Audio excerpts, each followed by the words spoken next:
حبیب خدا میگوید پروردگار میفرماید که هر وقتایی که بنده را که من دوست دارم، شما تصور کنین وقتی که خدا بنده را دوست می‌دارد، هر وقتایی که بنده را که من دوست می‌دارم، یکی از ملائکه های مقرب درگاه خود که جبرائیل است او را فریاد میزنم و برای او خبر میدهم اینی احب فلانا، ای جبرائیل آگاه باش که من فلانی را دوست می‌دارم. پس تو هم وظیفت همین است که باید که این بنده را که من دوست می‌دارم تو نیز باید دوست داری. پس جبرائیل این انسان دوست می‌دارد. بعد از این جبرائیل در اهل آسمان که این روایت مسلم است، به اهل آسمان که این ملائکه ها هست فریاد میزند ای ملائکه هایی که عدد شما نامعلوم است، یقین دانین که پروردگار فلانی را دوست می‌دارد. وظیفه همه شما همین است که شما نیز این بنده را دوست دارید.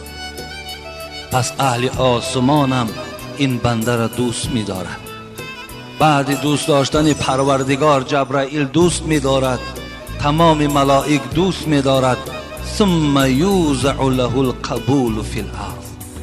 حبیب خدا گفتن پروردگار بعد اینکه اهل آسمان این بنده را دوست داشتند، باز محبت این بنده را در دل آدم‌های نیک و آدم‌های پاک دامن خداوند در روی زمینم نصیب می‌کند که حتی روی زمینم این بنده را دوست می‌دارند.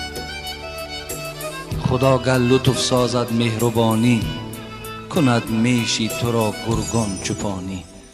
حضرت مولوی میگوید اگر خدا با شرطی که تو را دوست دارد، یقین دان که این گوییم که گرگ که دشمن گاو است، دشمن گوسفند است، زمان خدا اگر تو را دوست دارد، انا همین گرگ مال و گاو و گوسفند تو را پاسبانی میکند.